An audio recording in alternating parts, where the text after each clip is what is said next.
देश में इन दिनों मंदिर और मस्जिद का विवाद, इससे जुड़ी पॉलिटिक्स जमकर छाई।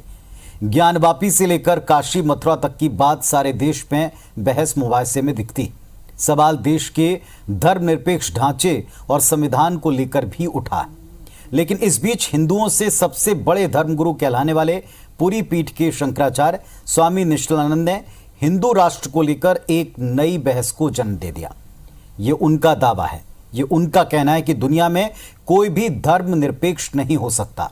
उन्होंने यहां तक कहा कि अगले 3 साल में भारत हिंदू राष्ट्र हो जाएगा। अब सवाल ही उठता है कि शंकराचार्य के इस दावे का आधार क्या है? क्या देश का संविधान, यहाँ की व्यवस्था इस बात की इजाजत देता है? करीब 100 करोड़ की हिंदू आबादी के बावजूद भारत हिंदू राष्ट्र नहीं है। हालांकि हिंदू धर्माचार्य संस्कृति, धर्म और नीति के आधार पर इसे हिंदू राष्ट्र घोषित करने की पुरजोर मांग करते हैं।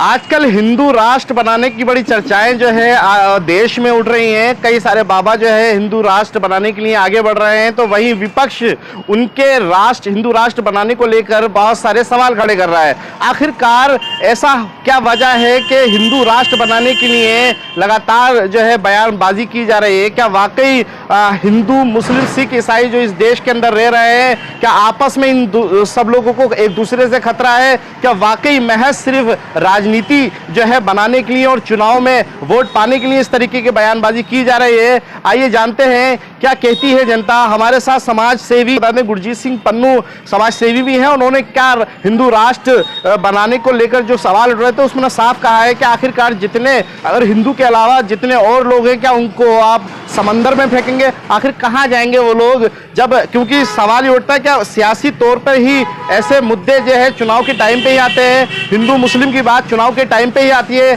क्यों एकता की बात और इंसानियत की बात नहीं करते हैं राजनेता और नेता? वीडियो जर्नलिस्ट परवेज अली के साथ अफान अहमद, QTV भारत, उत्तर प्रदेश, उत्तराखंड।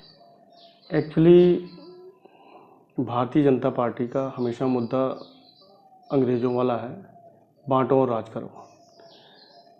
हिंदू बहुसंख्यक हैं, इसलिए दूसरे धर्मों को दरकिनार करके ये हिंदुओं को बढ़ावा देते हैं। जस्ट बातों में, ज़मीनी स्तर पे किसी के लिए भी ये कोई काम करते नहीं हैं। उनका ये है, उनकी भावनाओं से खिलवाड़ करके, उनका ब्रेन वॉश करके इस तरह का 2014 के बाद से इस तरह का माहौल बना है। हिंदू मुस्लिम हो गया, हिंदू वर्सेस अदर हो गए, इस हिसाब से इन्होंने काम करना है। इस देश की अदालतें भी जैसा ये चाहते हैं उसी हिसाब से काम करती हैं।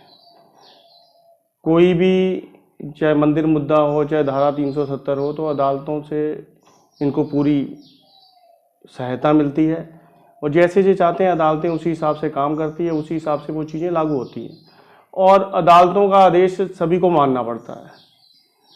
और रही हिंदू राष्ट्र की बात, तो बाकी लोग कहाँ जाएंगे? बाकी लोगों को जहाँ, तो फिर जहाँ से ख़त्म ही कर देना चाहिए, सिर्फ हिंदू ही रह जाएं। संविधान में भी ऐसा नहीं है, तो ये तो सिर्फ लोगों को बहलाने के लिए है। वैसे ज़मीनी स्तर पे तो कुछ होना नहीं है, ना ही ज़मीनी स्तर पे इनके द्वारा कोई काम होते हैं।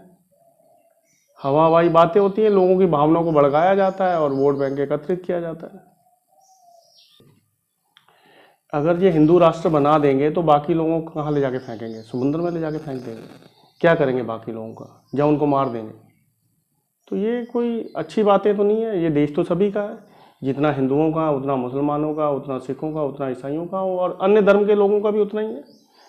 देश तो सभी का है, किसी व्यक्ति विशेष के जगीर तो है नहीं देश।